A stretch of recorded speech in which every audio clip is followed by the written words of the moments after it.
Hello friends, मैं doctor विवेक, आपका neurosurgeon यानी कि आपका ब्रेन और स्पाइन सर्जन और न्यूरो इंटरवेंशनिस्ट भी।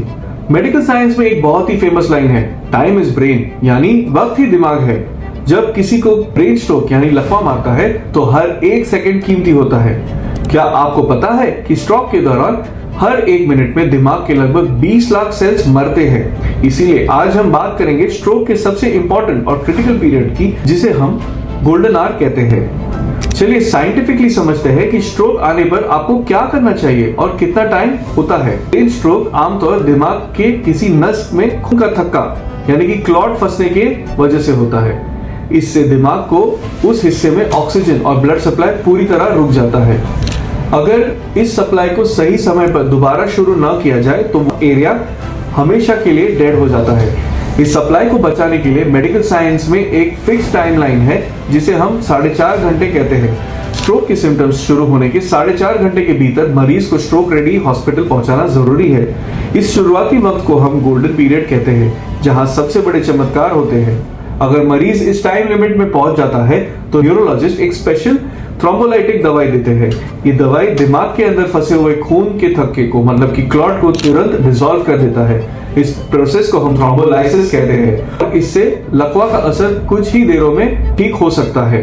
अगर ये क्लॉट बहुत बड़ा है और दवाई से नहीं पिघल रहा है तो न्यूरो इंटरवेंशनिस्ट का रोल आता है।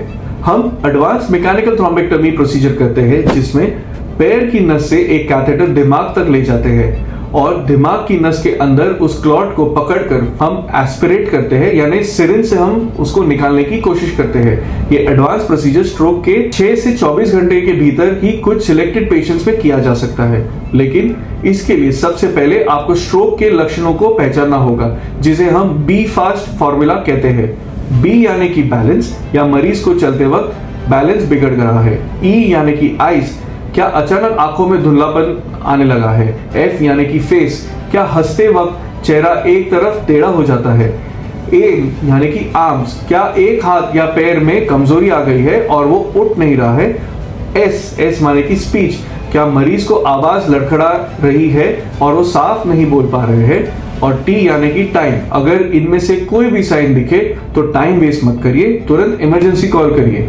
बहुत से लोग स्ट्रोक आने पर मालिश करने लग जाते हैं या घर के घरेलू नुस्खे आजमाने लगते हैं। ये सबसे बड़ी गलती हो सकती है मरीज के लिए, और वो हमेशा के लिए व्हील चेयर पे भी हो सकता है। स्ट्रोक एक मेडिकल इमरजेंसी है। इसके इलाज के लिए बाबा या कोई क्वैक के पास ना जाइए, सिर्फ एक बड़े हॉस्पिटल में एक न्यूरो इंटरवेंशनिस्ट के लिए आप पूछिए। सही समय पर सही सेंटर पर पहुंचने से स्ट्रोक के मरीज नॉर्मल होकर घर जा सकते हैं।